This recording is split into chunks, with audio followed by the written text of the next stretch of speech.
বিসমিল্লাহির রহমানির রহিম। সুপ্রিয় শিক্ষার্থী, আশা করি সবাই ভালো আছো। আজকে আমি একটি চমৎকার বিষয় নিয়ে আলোচনা করব। তবে তোমরা থাম্বনেল দেখেই বুঝতে পারছো যে পরিসংখ্যান নিয়ে আলোচনা করব। আজকে আমি পরিসংখ্যান বিষয়ক 16টি প্রশ্ন নিয়ে আলোচনা করব। আশা করি এই 16টি প্রশ্ন যদি তোমরা ভালোভাবে আয়ত্ত করতে পারো, তবে ষষ্ঠ শ্রেণী থেকে শুরু করে দ্বাদশ শ্রেণী পর্যন্ত প্রতিটি ক্লাসে, প্রতিটি পরীক্ষায় তোমরা সুন্দরভাবে আনসার করতে পারবে। অর্থাৎ পরিসংখ্যান বিষয়ক আর কোনো সমস্যাই তোমাদের থাকবে না। প্রথমে আমি আলোচনা করব পরিসংখ্যান কি, উপাত্ত কাকে বলে, কত প্রকার ও কী কী, উদাহরণসহ সংজ্ঞা লিখো। চলক কাকে বলে, কত প্রকার ও কী কী, উদাহরণসহ সংজ্ঞা লিখো। কেন্দ্রীয় প্রবণতা কি, এর পরিমাপক কয়টি ও কী কী, এবং বিভিন্ন প্রকার গড় নিয়ে আলোচনা করব। গণসংখ্যা নিবেশন সারণী কাকে বলে তা নিয়ে আমরা আলোচনা করব। এবং 5 নম্বরে আলোচনা করব উপযুক্ত শ্রেণীব্যক্তি নিয়ে শ্রেণী সংখ্যা নির্ণয় করো ও সারণী তৈরি করো। মধ্যক শ্রেণীর মধ্যমান ও প্রসরক শ্রেণীর মধ্যমান নির্ণয় করো। চলকের পরিচয় সহ গড়, মধ্যক ও প্রসরক নির্ণয়ের সূত্রগুলো লিখো। অবিন্যস্ত বা অশ্রেণীগত উপাত্ত সমূহের ক্ষেত্রে গড় নির্ণয় করো বা সরাসরি পদ্ধতিতে গড় নির্ণয় করো। শ্রেণীকৃত উপাত্ত সমূহের ক্ষেত্রে বা সরাসরি, দীর্ঘ, ভার, গুরুত্বযুক্ত পদ্ধতিতে গড় নির্ণয় করো। সহজ বা সংক্ষিপ্ত পদ্ধতিতে গড় বা গাণিতিক গড় বা যুজিত গড় নির্ণয় করো। গণসংখ্যা নিবেশন সারণীর মধ্যক বা মধ্যমান নির্ণয় করো। গণসংখ্যা নিবেশন সারণীর প্রসরক নির্ণয় করো। গণসংখ্যা নিবেশন সারণীর আয়তলেখ অঙ্কন করো এবং গণসংখ্যা নিবেশন সারণীর বহুভুজ অঙ্কন করো। গণসংখ্যা নিবেশন সারণীর অজীব রেখা বা ক্রমজিত গণসংখ্যার লেখচিত্র অঙ্কন করো। আয়তলেখ অঙ্কন করে তা থেকে প্রসরক নির্ণয় করো। এক থেকে শুরু করে পর্যায়ক্রমে 16টি প্রশ্নের আমরা সমাধান করব। তো বুঝতেই পারছো এই 16টি প্রশ্নের সমাধান করতে গেলে অনেক সময়ের ব্যাপার। এজন্য ভিডিওর দৈর্ঘ্য অনেক লম্বা হতে পারে। ধৈর্য সহকারে দেখতে থাকো। আর এই 16টি প্রশ্ন যদি তোমরা সুন্দরভাবে আয়ত্ত করতে পারো, তবে প্রতিটি ক্লাসে, প্রতিটি পরীক্ষায় তোমরা সুন্দরভাবে আনসার করতে পারো।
পরীক্ষায় সাধারণত দুই ধরনের প্রশ্ন দেওয়া থাকে, একটিতে এরকম ছক বা সারণী দেওয়া থাকে, অন্যটিতে এরকম অশ্রেণীকৃত উপাত্ত দেওয়া থাকে। আজকে আমি এই অশ্রেণীকৃত উপাত্তকে ছক বা সারণীতে রূপান্তর করব এবং আলোচ্য প্রশ্নগুলোর সমাধান করব।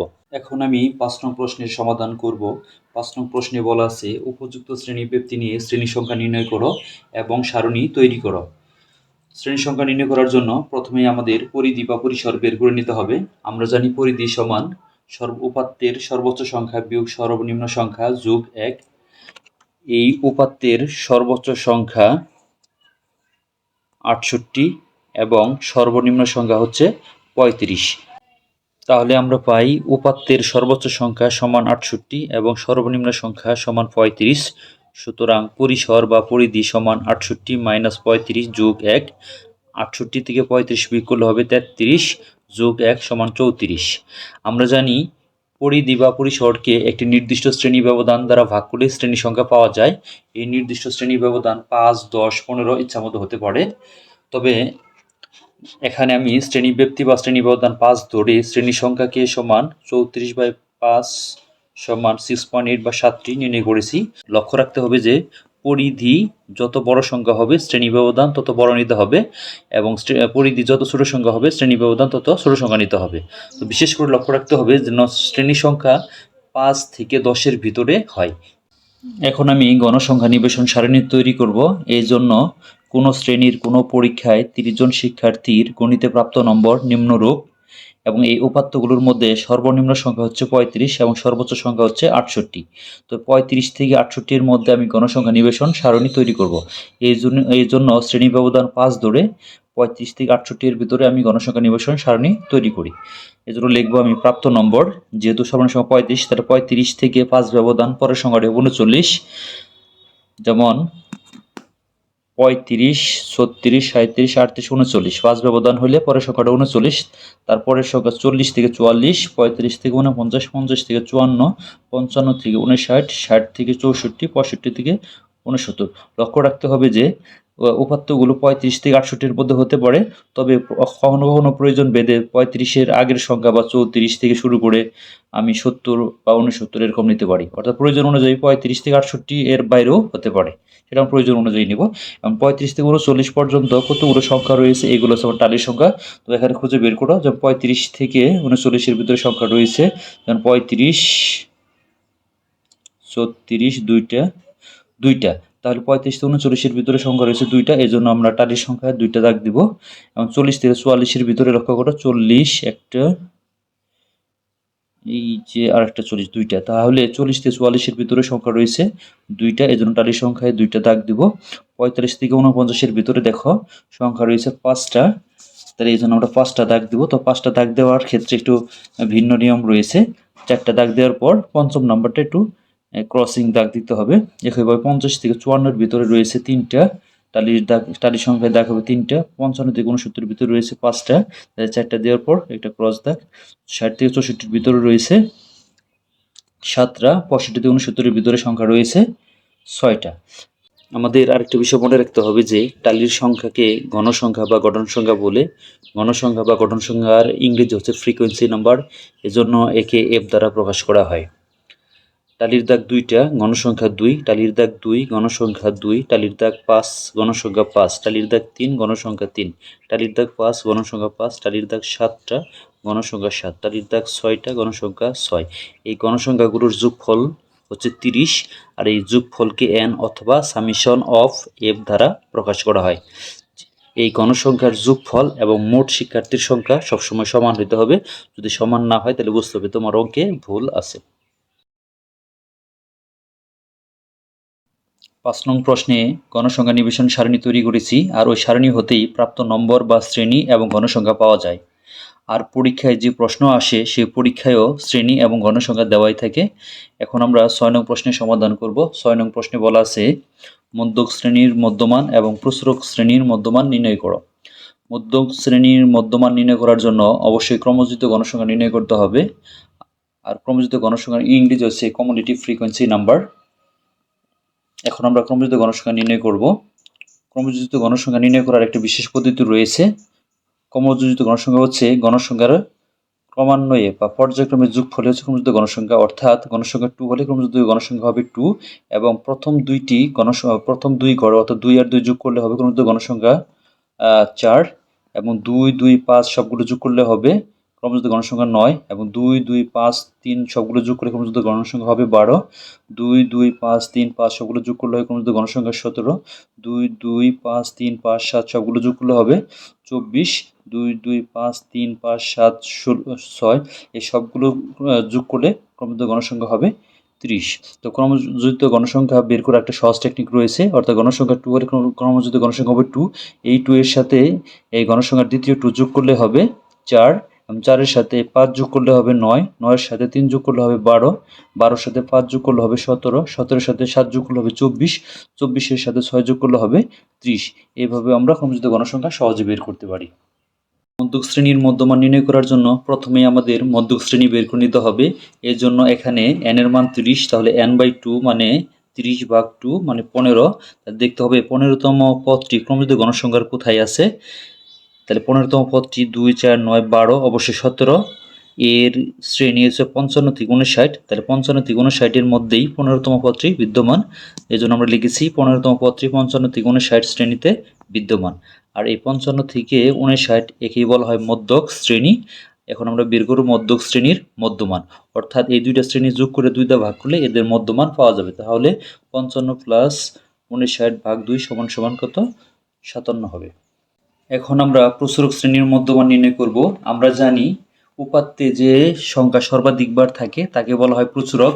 এখানে সর্বাধিক গণসংখ্যা 7, যা 60 থেকে 64 শ্রেণীতে রয়েছে। সুতরাং প্রচুরক শ্রেণী হচ্ছে 60 থেকে 64। সুতরাং প্রচুরক শ্রেণীর মধ্যমান হচ্ছে 60 প্লাস 64 ভাগ 2 সমান সমান 62।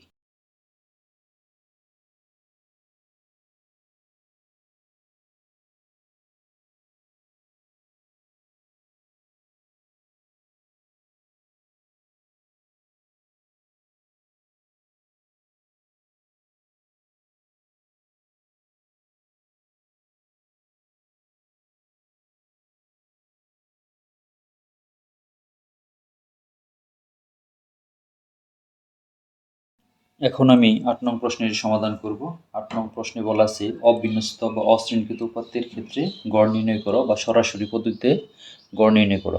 অবিন্যস্ত উপাত্তটি হচ্ছে কোনো শ্রেণীর কোনো পরীক্ষায় 30 জন শিক্ষার্থীর গণিতে প্রাপ্ত নম্বর নিম্নরূপ, অর্থাৎ 30 জন শিক্ষার্থীর গণিতে প্রাপ্ত নম্বর এখানে দেওয়া আছে। এই নম্বরগুলো যোগ করে 30 দ্বারা ভাগ করলেই আমরা সরাসরি পদ্ধতিতে গড় পেয়ে যাব। আমরা গড় নির্ণয় করব, অর্থাৎ কোনো শ্রেণীর 30 জন শিক্ষার্থীর গণিতে প্রাপ্ত নম্বরের সমষ্টি বা যোগফল সমান 40 যোগ 35 যোগ 60 যোগ 55 যোগ 58 যোগ এইভাবে আমরা 46 পর্যন্ত যোগ করব। আর যোগ করলে যোগফল আসবে 1628। এই 1628 30 দ্বারা ভাগ করলেই আমরা গড় পেয়ে যাব। অতএব নির্ণয় গড় সমান 1628 ভাগ 30 সমান 54.27 প্রায়। এটাই হচ্ছে সরাসরি পদ্ধতিতে গড় নির্ণয়।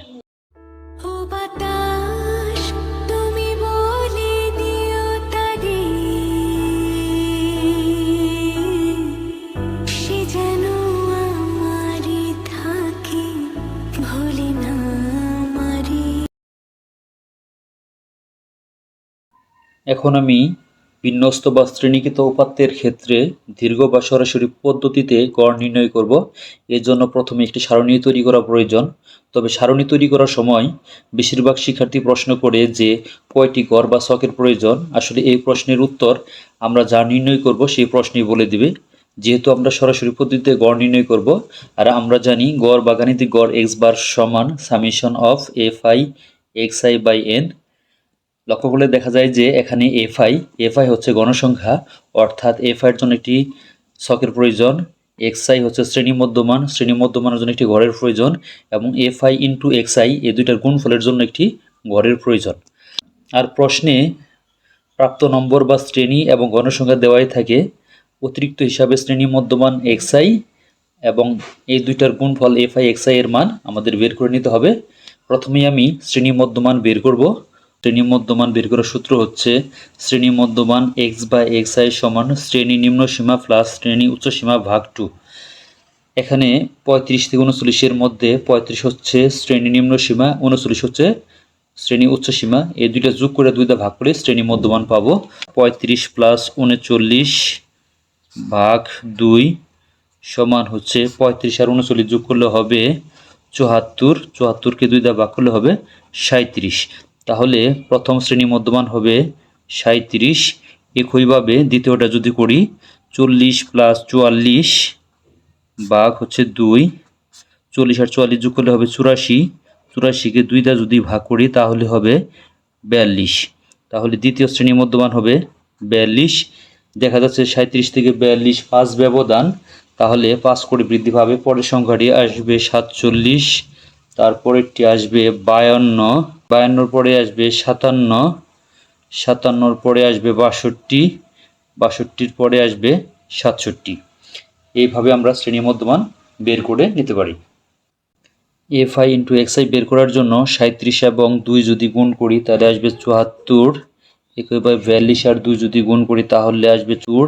47 আর 5 গুণ করলে হবে 235 এবং 52 আর 3 গুণ করলে হবে 156। 57 আর 5 গুণ করলে আসবে 285। 62 আর 7 গুণ করলে আসবে 434। 67 এবং 6 গুণ করলে আসবে 402 এবং সবগুলো যদি যোগ করি তাহলে আমরা পাবো সামেশন অফ এফআই এক্সআই, এদের যোগফল আসবে 1670। সূত্রে যদি মান বসাই, সামেশন এফআই এক্সআই এর মান 1670 ভাগ এন, এন এর মান 30, 1670কে 30 দ্বারা ভাগ করলে আমরা পাবো 55.67 প্রায়। এখন আমি সহজ বা সংক্ষিপ্ত পদ্ধতিতে গড়, গাণিতিক গড় বা যোজিত গড় নির্ণয় করব। এর জন্য প্রথমেই একটি গণসংখ্যা নিবেশন সারণী তৈরি করতে হবে।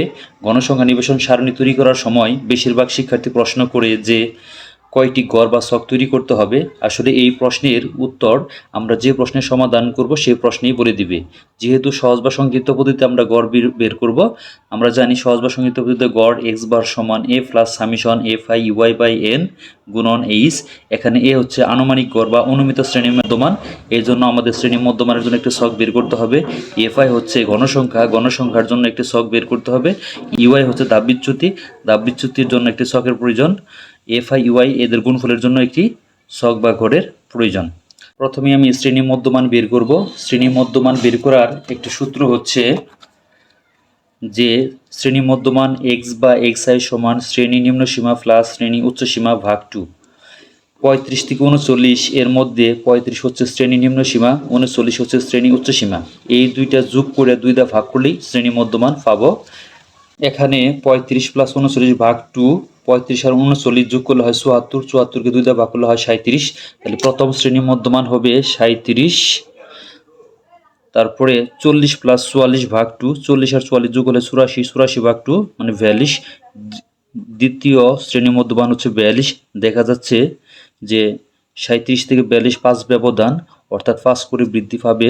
তাহলে 42-এর পরের সংখ্যাটি হবে 47, 47-এর পরের সংখ্যাটি হবে 52, 52-র পরের সংখ্যাটি হবে 57, 57-র পরের সংখ্যাটি হবে 62, 62-র পরের সংখ্যাটি হবে 67।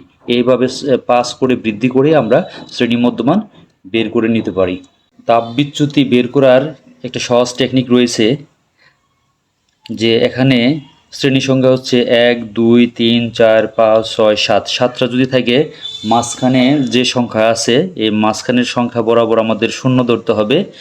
এখন উপরের দিকে যদি যাই তাহলে মাইনাসের 1, মাইনাসের 2, মাইনাসের 3 এবং জিরোর নিচেরগুলো হবে প্লাসের 1, প্লাসের 2, প্লাসের 3। এইভাবে আমরা তাপবিচ্যুতি বের করে নিতে পারি। আবার তাপবিচ্যুতি বের করার সূত্র হচ্ছে ইউআই সমান XI minus A by H.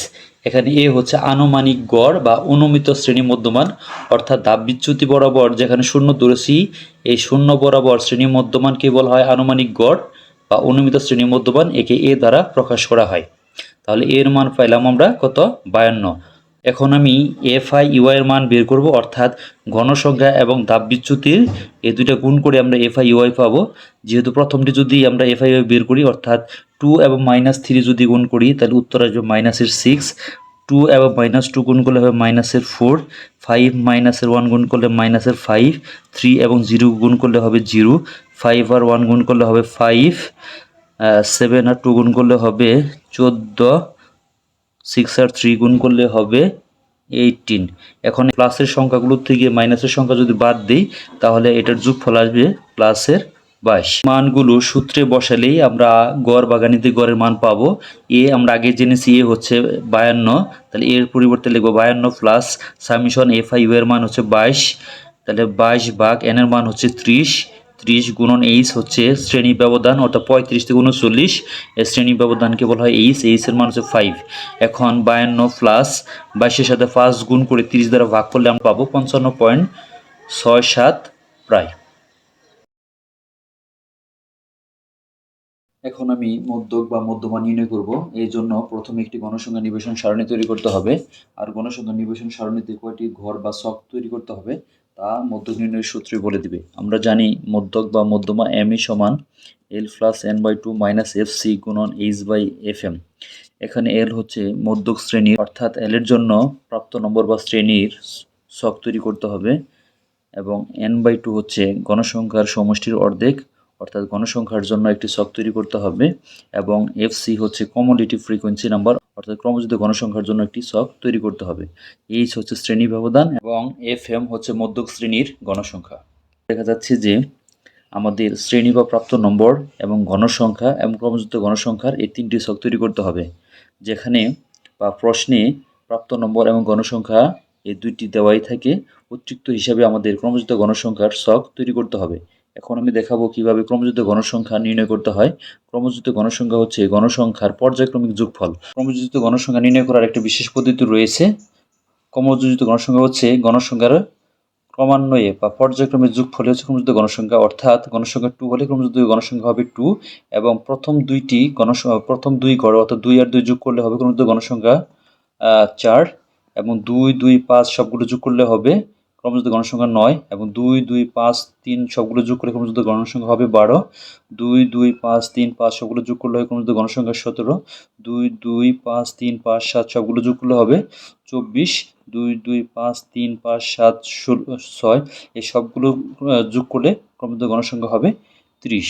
তো ক্রমযুক্ত গণসংখ্যা বের করার একটা সহজ টেকনিক রয়েছে, অর্থাৎ গণসংখ্যা 2 হলে ক্রমযুক্ত গণসংখ্যা হবে 2, এই 2 এর সাথে এই গণসংখ্যার দ্বিতীয় 2 যোগ করলে হবে 4, এবং 4 এর সাথে 5 যোগ করলে হবে 9, 9 এর সাথে 3 যোগ করলে হবে 12, 12 এর সাথে 5 যোগ করলে হবে 17, 17 এর সাথে 7 যোগ করলে হবে 24, 24 এর সাথে 6 যোগ করলে হবে 30।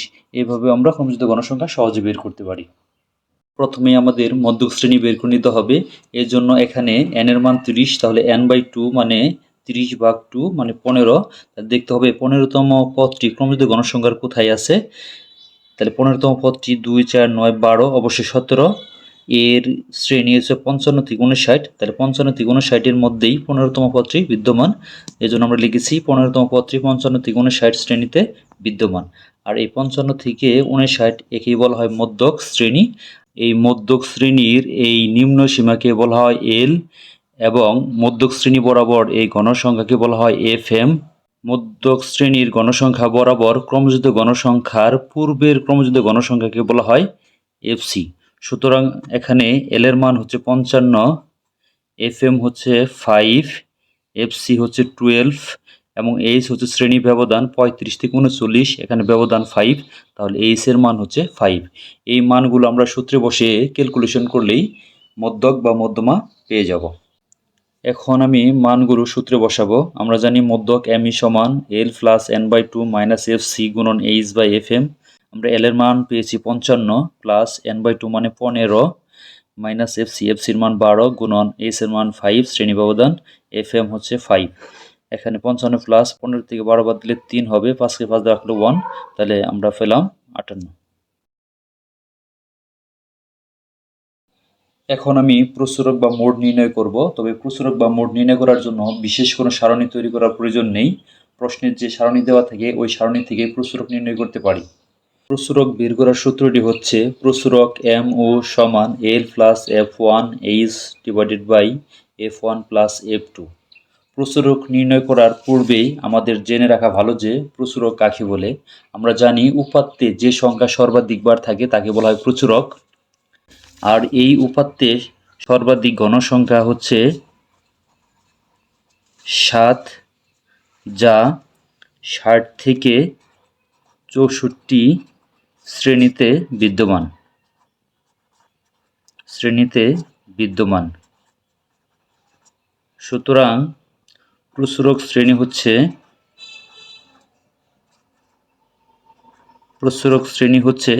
60 থেকে 64।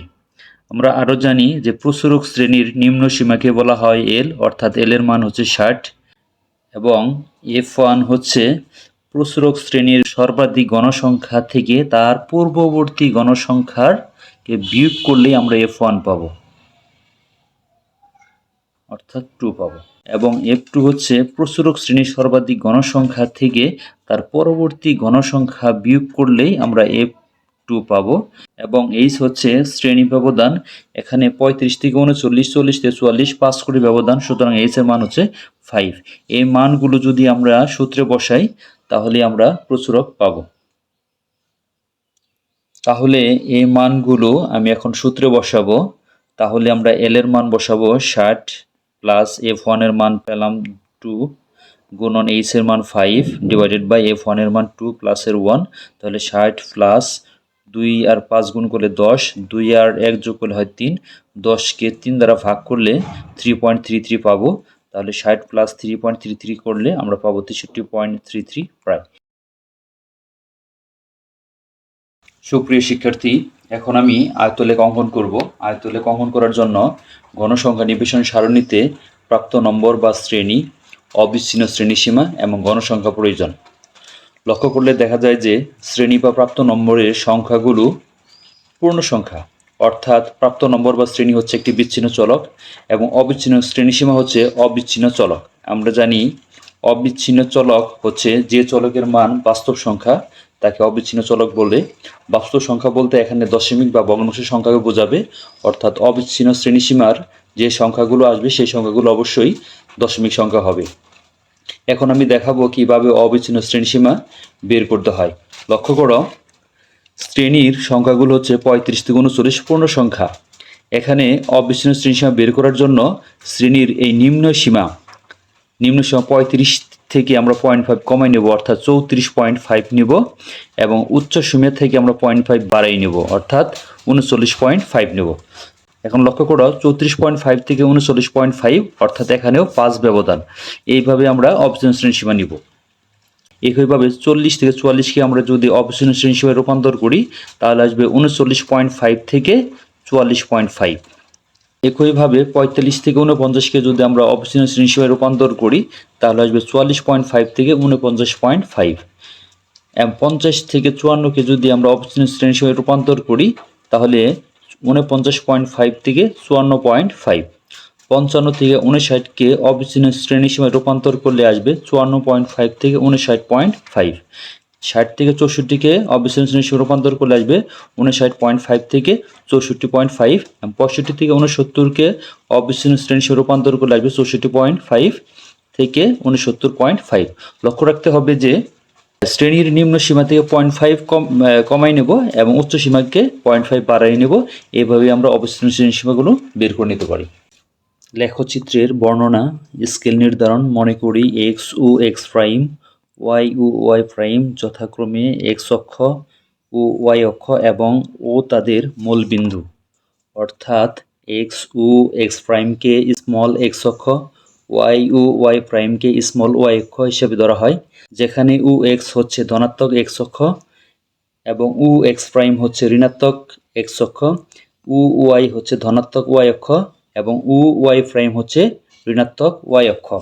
ধরি এক্স অক্ষ বরাবর ক্ষুদ্রতম বর্গের প্রতি এক ঘর সমান 1 একক এবং ওয়াই অক্ষ বরাবর ক্ষুদ্রতম বর্গের প্রতি এক ঘর সমান 1 একক, অর্থাৎ এই ছোট ছোট ঘরগুলোকে এক্স অক্ষ বরাবরও 1 ধরা হবে এবং ওয়াই অক্ষ বরাবর 1 ধরা হবে।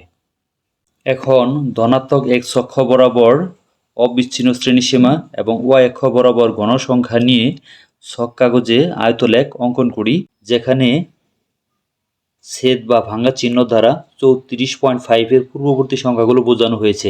অবিচ্ছিন্ন শ্রেণীসীমা 34.5 থেকে শুরু, এই জন্য আমরা 34.5 থেকে শুরু করেছি। 34.5 এর পূর্ববর্তী সংখ্যাগুলো আমাদের প্রয়োজন নেই, এই জন্য ভাঙা চিহ্ন ব্যবহার করা হয়েছে। 5 ব্যবধান নিয়ে এক্স অক্ষ বরাবর অবিচ্ছিন্ন শ্রেণীসীমা নিব। আমরা জানি অবিচ্ছিন্ন শ্রেণীসীমাগুলো হচ্ছে 34.5 থেকে শুরু করে 69.5 পর্যন্ত, এই জন্য আমরা 34.5 5 ব্যবধান নিয়ে পরের ঘরটি হবে 39.5, 5 ব্যবধানে পরের সংখ্যাটি 44.5, পরের সংখ্যাটি 49.5, পরেরটি 54.5, পরেরটি হবে 59.5, পরেরটি 64.5 এবং পরেরটি হচ্ছে 69.5 এবং ওয়াই অক্ষ বরাবর আমরা গণসংখ্যা নিব। প্রত্যেকটা গড়কে এক করে যেহেতু ধরেছি, তাহলে 5 ব্যবধান নিয়ে 5, তারপর এটি 10, তারপর এটি 15। এখন আমরা এই লেখচিত্রে আমরা আয়তলেখ অঙ্কন করব। এখন আমরা এই অবিচ্ছিন্ন শ্রেণীসীমা এবং গণসংখ্যাগুলো লেখচিত্রে স্থাপন করব। 34.5 এর জন্য গণসংখ্যা ছিল 2, 39.5 এর জন্য ছিল গণসংখ্যা 2, আবার দ্বিতীয় সারিতে 39.5 এর জন্য আবার 2, এজন্য এটাকে আমরা আরো বড় করে নিলাম। 44.5 এর জন্য ছিল 2 ঘর, একইভাবে 44.5 এর জন্য আবার ছিল 5 ঘর, তাহলে 1 2 3 4 5 ঘর। 49.5 এর জন্য ছিল 5 ঘর এবং 49.5 এর জন্য আবার ছিল 3 ঘর, আবার 54.5 এর জন্য ছিল 3 ঘর এবং 54.5 এর জন্য আবার ছিল 5 ঘর, আবার 59.5 এর জন্য ছিল 5 ঘর, 59.5 এর জন্য আবার ছিল 7 ঘর, আবার 64.5 এর জন্য ছিল 7 ঘর এবং 64.5 এর জন্য আবার ছিল 6 ঘর এবং 69.5 এর জন্য ছিল 6 ঘর। যেহেতু 34.5 এবং 39.5 এর জন্য গণসংখ্যা 2 ছিল, তাহলে 34.5 এবং 39.5 এই দুইটাকে আমরা যোগ করে দিব। আবার 39.5 এবং 44.5 এর জন্য ছিল 2, তাহলে আমরা এই 39.5 আর 44.5 এই দুইটাও যোগ করব। আবার 44.5 এবং 49.5 এই দুইটার জন্য ছিল 5 গড়, এই দুইটাকে আমরা আবার যোগ করব। আবার 49.5 আর 54.5 এর জন্য ছিল 3 গড়, এই দুইটা আমরা যোগ করে দিব এবং 54.5 এবং 59.5 এর জন্য ছিল 5 গড়, এই দুইটা আমরা যোগ করে দিব এবং 59.5 এবং 64.5 এই দুইটার জন্য ছিল 7 গড়, এই দুইটা আমরা যোগ করে দিব এবং 64.5 এবং 69.5 এর জন্য ছিল 6 গড়, এই দুইটা আমরা যোগ করে দিব এবং শীর্ষবিন্দু থেকে x অক্ষের উপর আমরা লম্ব টানলেই আয়তক্ষেত্র পেয়ে যাব।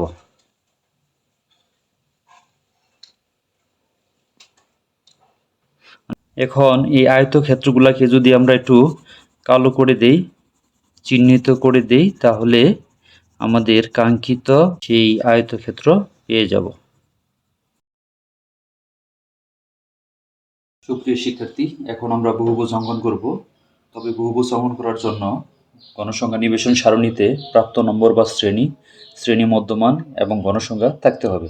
তবে প্রশ্নে সাধারণত শ্রেণী এবং গণসংখ্যা দেওয়াই থেকে শ্রেণী মধ্যমান বের করে নিতে হবে। তবে শ্রেণী মধ্যমান বের করার সূত্র হচ্ছে শ্রেণী মধ্যমান x/xi সমান শ্রেণী নিম্নসীমা প্লাস শ্রেণী উচ্চসীমা ভাগ 2, অর্থাৎ শ্রেণী নিম্নসীমা 35 এবং শ্রেণী উচ্চসীমা 39, এই দুইটা যোগ করে 2 দিয়ে ভাগ করলেই আমরা শ্রেণী মধ্যমান পেয়ে যাব। তাহলে 35 আর 39 যোগ করলে হয় 74, 74কে 2 দিয়ে ভাগ করলে হবে 37। একইভাবে 40 আর 44 যোগ করলে হয় 84, 84কে 2 দিয়ে ভাগ করলে হয় 42। প্রথম সংখ্যাটি পেলাম 37, পরের সংখ্যাটি হচ্ছে 42, অর্থাৎ 5 করে বৃদ্ধি পাচ্ছে। এখন 42 সাথে 5 যোগ করলে হবে 47, 47 সাথে 5 যোগ করলে 52, 52 সাথে 5 যোগ করলে হবে 57, 57 সাথে 5 যোগ করলে হবে 62, 62 সাথে 5 যোগ করলে হবে 67। এইভাবে আমরা শ্রেণী মধ্যমান বের করে নিতে পারি। লেখচিত্রের বর্ণনা, স্কেল নির্ধারণ মনে করি এক্স ও এক্স প্রাইম, ওয়াই ও ওয়াই প্রাইম যথাক্রমে এক্স অক্ষ ও ওয়াই অক্ষ এবং তাদের মূলবিন্দু, অর্থাৎ এক্স ও এক্স প্রাইমকে স্মল এক্স অক্ষ, ওয়াই ও ওয়াই প্রাইমকে স্মল ওয়াই অক্ষ হিসেবে ধরা হয়, যেখানে ও এক্স হচ্ছে ধনাত্মক এক্স অক্ষ এবং ও এক্স প্রাইম হচ্ছে ঋণাত্মক এক্স অক্ষ, ও ওয়াই হচ্ছে ধনাত্মক ওয়াই অক্ষ এবং ও ওয়াই প্রাইম হচ্ছে ঋণাত্মক ওয়াই অক্ষ।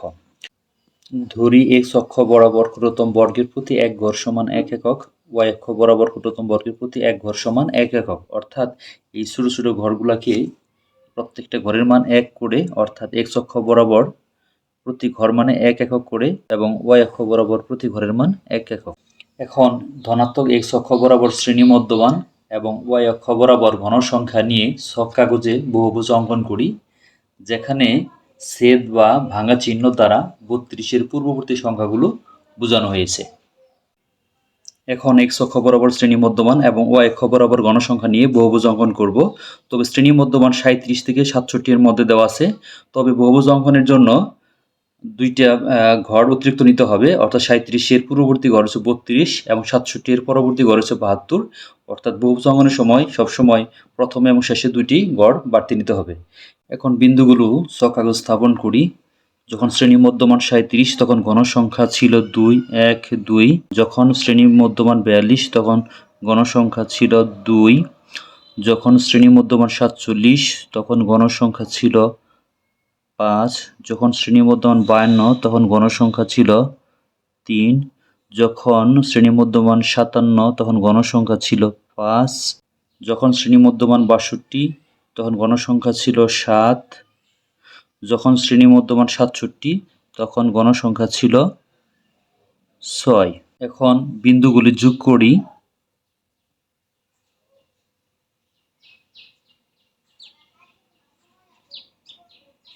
বিন্দুগুলি যোগ করলাম। যোগ করার পর যে অতিরিক্ত দুইটা বিন্দু নিয়েছি প্রথমে এবং শেষে, এই দুইটা বিন্দুর সাথে আমাদের যোগ করে দিতে হবে, তাহলেই আমরা বহুভুজ পেয়ে যাব। আর এই নির্দিষ্ট অঞ্চলটিকে কালো করে দিলেই আমাদের সেই কাঙ্ক্ষিত বহুভুজ পাওয়া যাবে। এটাই হচ্ছে আমাদের সেই কাঙ্ক্ষিত বহুভুজ। সুপ্রিয় শিক্ষার্থী, এখন আমরা অজীব রেখা বা ক্রমযুক্ত গণসংখ্যার লেখচিত্র অঙ্কন করব। এই জন্য গণসংখ্যা নিবেশন সারণীতে প্রাপ্ত নম্বর বা শ্রেণী, গণসংখ্যা এবং ক্রমযোজিত গণসংখ্যা থাকা প্রয়োজন। প্রশ্নে সাধারণত প্রাপ্ত নম্বর বা শ্রেণী এবং গণসংখ্যা দেওয়াই থাকে। অতিরিক্ত হিসাবে ক্রমযোজিত গণসংখ্যা বের করে নিতে হয়। তবে ক্রমযোজিত গণসংখ্যা হচ্ছে গণসংখ্যার পর্যায়ক্রমিক যোগফল, অর্থাৎ একটি নির্দিষ্ট নিয়মে ক্রমযোজিত গণসংখ্যা বের করে নিতে হয়। অর্থাৎ গণসংখ্যা 2 হলে ক্রমযুক্ত গণসংখ্যা হবে 2। 2 এবং 2 এই দুটি যোগ করলে দ্বিতীয় ক্রমযুক্ত গণসংখ্যা আসবে 4। 2, 2, 5 এই তিনটা যোগ করলে ক্রমযুক্ত গণসংখ্যা হবে 9। 2, 2, 5, 3 এই চারটা যোগ করলে ক্রমযুক্ত গণসংখ্যা হবে 12।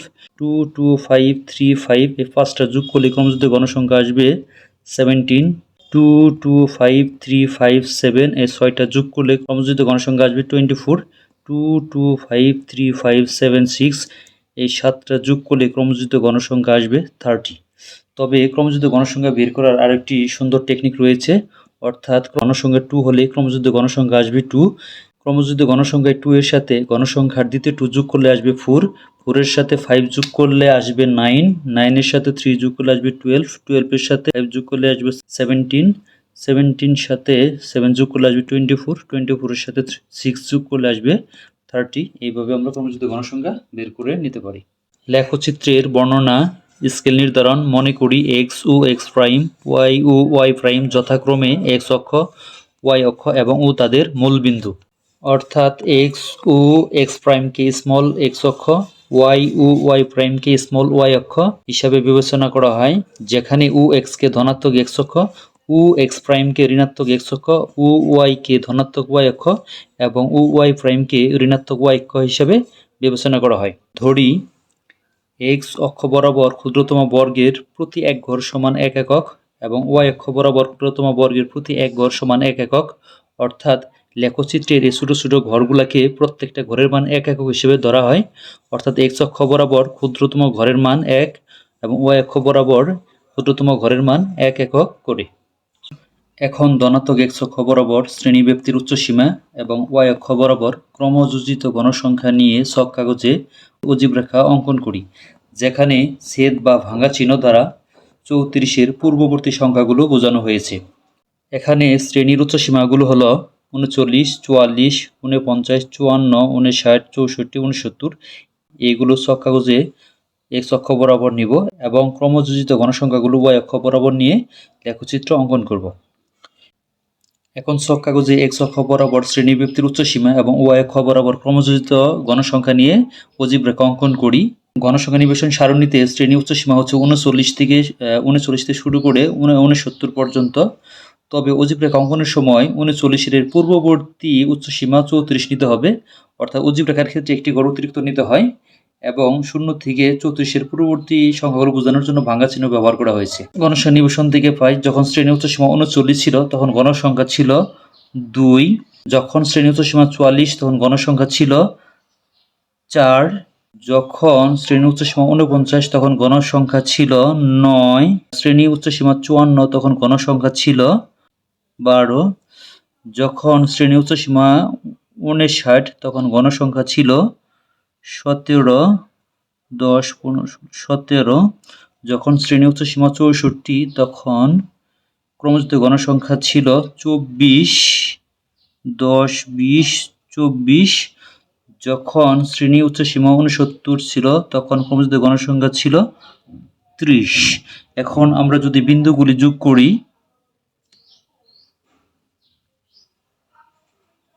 অতিরিক্ত একটি ঘর নিয়েছি, এই ঘরটাকেও যোগ করে দিতে হবে। বিন্দুগুলি যোগ করে একটি ঊর্ধ্বগামী রেখা পাওয়া গেল, যা একটি অজীব রেখা।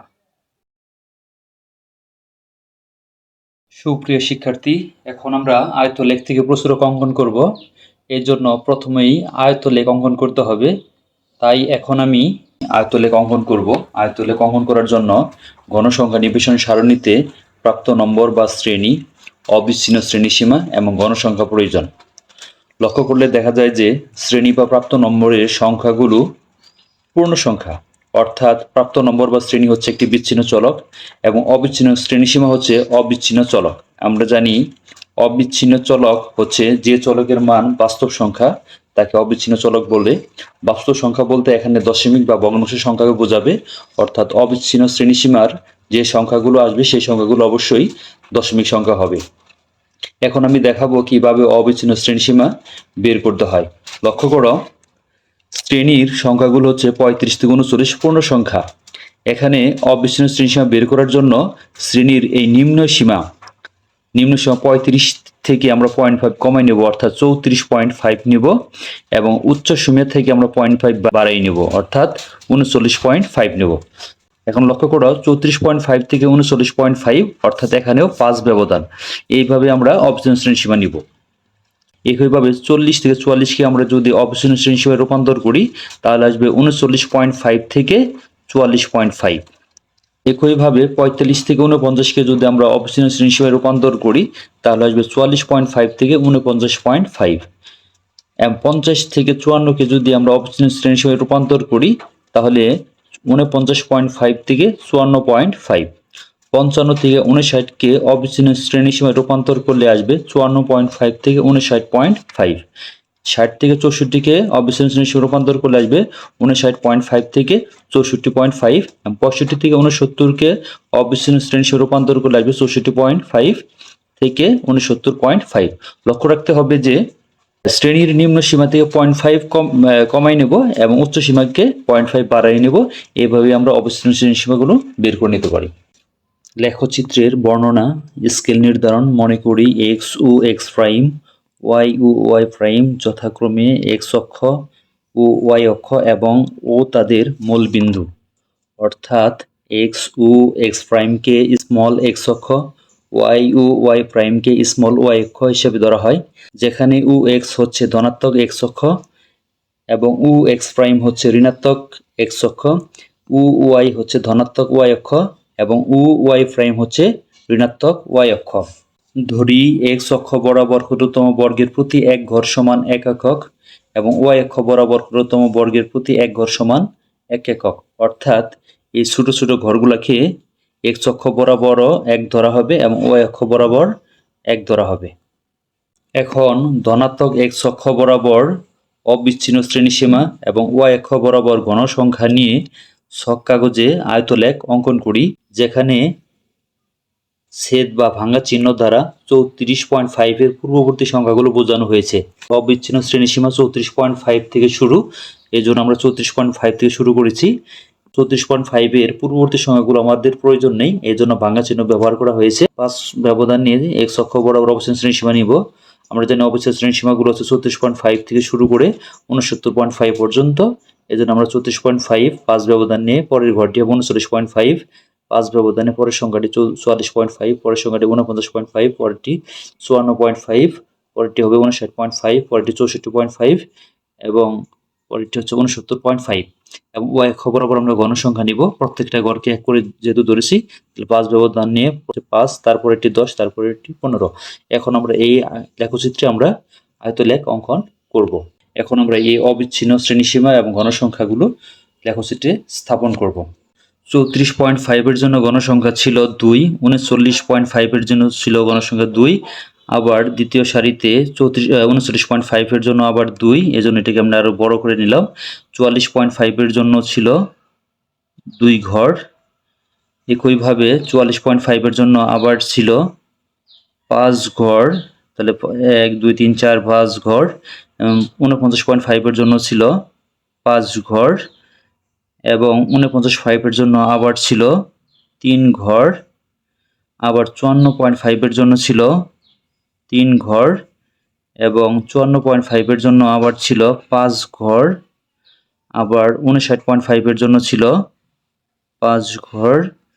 59.5 এর জন্য আবার ছিল 7 ঘর।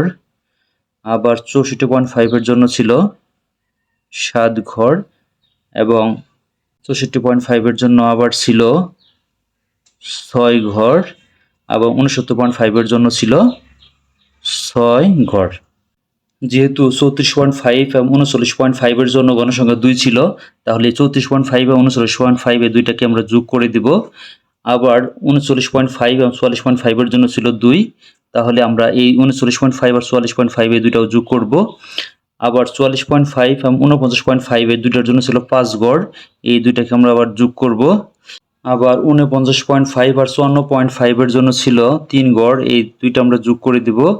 এবং 54.5 এবং 59.5 এর জন্য ছিল 5 গড়, এই দুইটা আমরা যোগ করে দিব।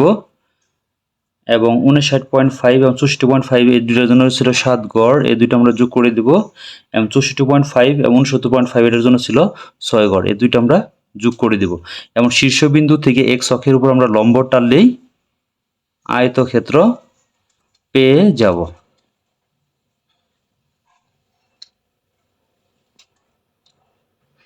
এখন এই আয়তক্ষেত্রগুলোকে যদি আমরা একটু কালো করে দেই, চিহ্নিত করে দেই, তাহলে আমাদের কাঙ্ক্ষিত সেই আয়তক্ষেত্র পেয়ে যাব। এখন আমরা যে আয়তক্ষেত্র পেলাম, এই আয়তক্ষেত্র থেকেই প্রচুরক নির্ণয় করব। তবে প্রচুরক নির্ণয় করার জন্য সর্বাধিক গণসংখ্যা বিশিষ্ট আয়তক্ষেত্র চিহ্নিত করতে হবে। আর এখানে সর্বাধিক গণসংখ্যা বিশিষ্ট আয়তক্ষেত্র হচ্ছে 59.5 থেকে 64.5 এর মধ্যে, এটা হচ্ছে আমাদের সর্বাধিক গণসংখ্যা বিশিষ্ট আয়তক্ষেত্র। এই সর্বাধিক গণসংখ্যা বিশিষ্ট আয়তক্ষেত্রের দুই পাশের আয়তক্ষেত্রের কৌণিক বিন্দুগুলো চিহ্নিত করতে হবে এবং এই দুই পাশের আয়তক্ষেত্রের কৌণিক বিন্দু এবং সর্বাধিক গণসংখ্যা বিশিষ্ট আয়তক্ষেত্রের কৌণিক বিন্দুর কে আমরা আড়াআড়িভাবে যোগ করব। আড়াআড়িভাবে যোগ করলে যে বিন্দুতে ছেদ করবে, এই বিন্দু থেকে, এই ছেদবিন্দু থেকে x অক্ষের উপর লম্ব যদি টানি, তাহলে এই লম্বের পাদবিন্দুই প্রচুরক নির্দেশ করবে। অর্থাৎ কৌণিক রেখাদ্বয়ের ছেদবিন্দু হতে x অক্ষের উপর অঙ্কিত লম্বের পাদবিন্দুই প্রচুরক নির্দেশ করে। তাহলে আমরা এখানে লিখতে পারি যে এখানে সর্বাধিক গণসংখ্যা 7, যা 60 থেকে 64 শ্রেণীতে বিদ্যমান।